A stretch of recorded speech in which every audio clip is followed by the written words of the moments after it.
రాష్ట్రాల్లో కూడా సంక్రాంతి పండుగ సంతరించుకుందని చెప్పుకోవచ్చు. ముఖ్యంగా మహబూబ్నగర్ పట్టణంలోని బీజేపీ జాతీయ ఉపాధ్యక్షుడు డి కర్ణ సౌజన్యంతో కూడా ఇక్కడ మహబూబ్నగర్ పట్టణంలోని ఎన్టీఆర్ డిగ్రీ కళాశాల కూడా ముగ్గుల పోటీలు నిర్వహించారు. ప్రస్తుతం మన దగ్గర జాతీయ ఉపాధ్యక్షుడు డి కర్ణ మిగతా విషయాలను అడిగే ప్రయత్నం చేద్దాం. మేడం చెప్పండి, ఈరోజు సంక్రాంతి పండుగ అంటేనే ముగ్గుల పోటీలు కూడా రంగుల హరివీలు అంటారు. ఇక్కడ ముగ్గులు ఎట్లా వేశారు, ఎట్లా అనిపిస్తుంది? చాలా బాగా వేసిండ్రు. ఎందుకంటే సంక్రాంతి పండుగ అంటేనే ముగ్గుల పండుగ. సో ఈ ముగ్గుల పండుగ సందర్భంగా అందరినీ జస్ట్ ప్రోత్సహించాలని, ఉత్సాహంగా ఈ పోటీలో పాల్గొనాలని మహిళలు కానీ స్టూడెంట్స్ కానీ ఆడపిల్లలు అదేవిధంగా గృహిణులు అందరినీ పాల్గొనేటటువంటి విధంగా చిన్న ఒక ప్రయత్నంగా మొత్తం ఇక్కడ ఏర్పాటు చేయడం జరిగింది. అందరూ కూడా పెద్ద ఎత్తున ఒక జోష్, పండగ వాతావరణంలో జోష్లో వచ్చి అందరూ వారికి వచ్చినటువంటి ముగ్గులని నైపుణ్యం, వాళ్ళు చాలామందికి టాలెంటెడ్ ఉంటుంది. ఈ ముగ్గులు వేసే దాంట్లో చాలా టాలెంట్ ఉంటుంది. సో వాళ్ళకి టాలెంట్ని కూడా అప్పుడప్పుడు ఈ విధమైనటువంటి పోటీలు పెట్టడం ద్వారా టాలెంట్ బయటకు వస్తుంది. సో డిఫరెంట్ థీమ్స్తో, సంక్రాంతి పండుగ థీమ్స్తో, డిఫరెంట్ ఆలోచనలతో, ఒక్కొక్క ఆలోచనతో ఈ సంక్రాంతి పండుగని డిఫరెంట్ ఆలోచనతో ముగ్గులు వేసినారు. అదేవిధంగా రామ మందిరం గురించి చాలా చక్కగా రామ మందిరం యొక్క ముగ్గు ఎంత చక్కగా వేసినారు. సో ఇట్లా డిఫరెంట్ థాట్స్, డిఫరెంట్ ఐడియాస్, వీటన్నిటితో కూడా చాలా చక్కగా ఇక్కడంతా ముగ్గులు వేసినారు. అంటే గృహిణులు కానీ అదేవిధంగా అమ్మాయిలు కానీ చాలా బాగా వేసినారు ముగ్గులంతా కూడా. రైట్ మేడం, ఇప్పుడు మీరు ఈ ముగ్గులు చూస్తుంటే కూడా మీ చిన్న వయసు స్థానంలో కూడా వేసేటప్పుడు మీకు ఆ ఫీలింగ్ ఎట్లా అనిపిస్తుంది ఇక్కడ? మేము కూడా చిన్నగా ఉన్నప్పుడు అంటే సంక్రాంతి పండుగ అంటే కొన్ని రోజుల ముందు నుంచే నోట్బుక్లలో మొత్తం ఆ ముగ్గులు నేర్చుకునేది. అప్పుడు న్యూస్ పేపర్స్లలో ముగ్గుల డిజైన్లు కొంతకాలం ఒక నెల రోజుల ముందు నుంచే ఈ న్యూస్ పేపర్స్లో అన్ని ముగ్గులన్నీ వచ్చేవి. సో ముగ్గులకు పుస్తకాలు దొరికేవి. సో వాటిని కూర్చొని వాటిని ప్రాక్టీస్ చేయడము, ముగ్గులు వేయడము, ఇవన్నీ చిన్నప్పుడు చేసేది. ఇంటి ముందు కూడా పొద్దునే తెల్లవారుజామునే సంక్రాంతి పండుగనే కాకుండా ఇన్ జనరల్గా కూడా గ్రామాలలో మామూలుగా ఇంటి ముందు ముగ్గులు వేసేది వాతావరణంగా సామాన్యంగా వేస్తూనే ఉంటాం. కానీ పండగ అన్నప్పుడు ఇంకా చాలా పెద్దగా పోటీగా వాళ్ళ ఇంటి ముందు ముగ్గు బాగుందా, నా ఇంటి ముందు ముగ్గు బాగుందా, నా ఇంటి ముందు పెద్దగా ఉందా, వాళ్ళ ఇంటి ముందు పెద్దగా ఉందా అనేటటువంటి ఒక పోటీతత్వంతో ముగ్గులు వేసేటటువంటి, ఉత్సాహంగా వేసేటటువంటి వాళ్ళని దాంట్లో గొబ్బెమ్మలని, నేరేడు పళ్ళని, చెరుకు గడలని ఇవన్నిటిని కూడా పెట్టి నవధాన్యాలని, కొత్త పంట వస్తుంది ఆ ధాన్యాలని అన్నిటిని కూడా పెట్టి ముగ్గులు వేసేవాళ్ళము. సో ఇప్పుడు కూడా చూస్తే ఆ రోజులన్నీ కూడా గుర్తుకొస్తాయి. రైట్ మేడం, అంటే పండుగ అంటే ఊర్లో వాతావరణం పల్లెటూరు వాతావరణంగా ఉంటుంది. మీరు ఈ పొజిషన్కి వచ్చిన తర్వాత ఒక పల్లెటూరు ఉన్న పండుగ ఇప్పుడు ఈ పొజిషన్లో పండుగ చేసుకోవడానికి ఎట్లా అనిపిస్తుంది? ఏ పొజిషన్లో ఉన్నా మేము గ్రామీణ ప్రాంతంలో పుట్టినటువంటి వాళ్ళమే, గ్రామీణ ప్రాంతంలో పెరిగినటువంటి వాళ్ళమే కాబట్టి ఆ జ్ఞాపకాలు ఎప్పుడు ఉంటాయి. ఆ పండుగలు వచ్చినప్పుడు అప్పుడు ఏ విధంగా ఆ పండుగలప్పుడు ఇంట్లో వంటలు చేసుకునేదో ఆ విధంగానే ఇప్పుడు కూడా అదే విధంగా వంటలు చేసుకుంటాం. ముఖ్యంగా సంక్రాంతి పండుగ అంటే సద్ద రొట్టెలు, నువ్వుల రొట్టెలు, అదేవిధంగా ఇది ఏమంటారు పొంగలి అంటే పొంగలి అంటారు.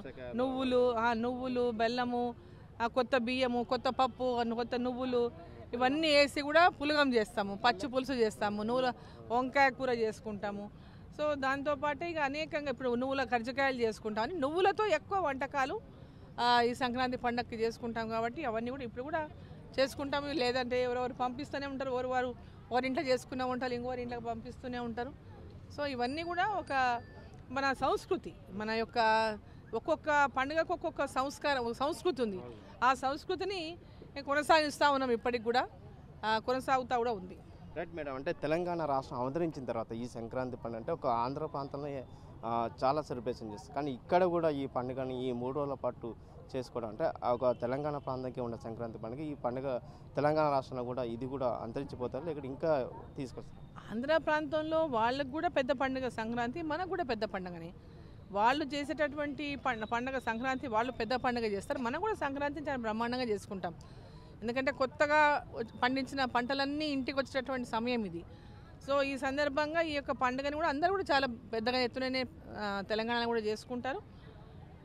ఆంధ్రాలో ఇంకా దీనికి ఇంకా కొన్ని రకాలుగా అంటే ఇంకొంచెం పెద్ద ఎత్తున వాళ్ళు అంటే ఇంపార్టెన్స్, పెద్ద ఎత్తున అంటే ప్రాముఖ్యత, ఈ పండగకి ప్రాముఖ్యత ఆంధ్ర ప్రాంతంలో ఎక్కువ ఇస్తారు. దేశవ్యాప్తంగా వివిధ పేర్లతో సంక్రాంతి పండుగ సెలబ్రేషన్ చేసుకుంటారు ప్రతి రాష్ట్రంలో కూడా. మేడం ఇంకోటి, ఈ సంక్రాంతి పండుగలో మీ చిన్నప్పుడు అంటే మీరు సెలబ్రేషన్ చేసుకునే ఏమైనా గుర్తులు ఉన్నాయా, చెప్పగలుగుతారా? మా చిన్నప్పుడు భోగి రోజు మా నాన్న పొద్దున్నే ఊర్లో గ్రామంలో ధనవాడలో పొద్దున్న 4:30, 5 గంటలకు అందరినీ లేసేవాళ్ళం. లేచినప్పుడు మా నాన్న నువ్వుల పొరక అంటారు, నువ్వులు పడినటువంటి ఆ కట్టె నువ్వుల కట్టె పొరక కంకులు అంటే నూల కట్టె ఉంటుంది నూల కట్టె దాన్ని అంటించి మొత్తం మేమందరం మధ్యలో ఉంటే సర్కిల్ మధ్యలో మా నాన్న దాన్ని పెట్టి మొత్తం అందరినీ తిప్పి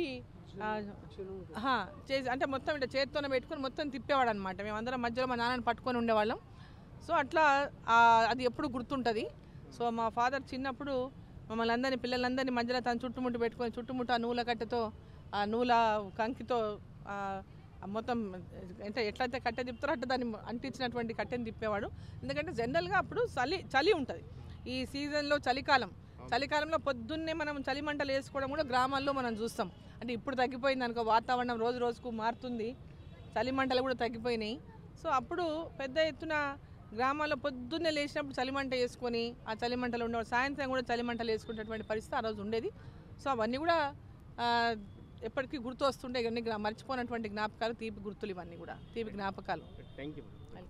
రైట్. మొత్తం కూడా అంటే సంక్రాంతి పండుగ అంటే జాతీయ ఉపాధ్యక్షుడు డీకే అరుణ గతంలో చిన్నప్పుడు ఏ విధంగా గ్రామీణ ప్రాంతాల్లో చేసుకున్నది అవి ఇప్పటికీ గుర్తుండిపోతున్నాయి. అంటే నాగరికత కాలం అనుసరించిన నేపథ్యంలో కూడా సంక్రాంతి పండుగ ఒక ప్రాంతమే కాదు, ప్రపంచవ్యాప్తంగా కూడా సంక్రాంతి పండుగ వివిధ రూపాలు కూడా చేసుకుంటారు. ఈ నేపథ్యంలో కూడా తెలంగాణ ప్రాంతాల్లో కూడా సంక్రాంతి పండుగ అంగరంగ వైభవంగా చేస్తారు. ముఖ్యంగా సంక్రాంతి పండుగ అంటే మహిళలకు ప్రత్యేకత ఉంటుంది. మొదటి రోజు కూడా ముగ్గులు, తర్వాత పులుగం పండుగ, అలాగే భోగి పండుగ కూడా చేసుకునే పరిస్థితి కనిపిస్తుంది. కానీ మొత్తం సంక్రాంతి పండుగ ఆడవాళ్ళకు ప్రత్యేకత ఉంటుందని చెప్పి తెలియజేసిన పరిస్థితి కనిపిస్తుంది.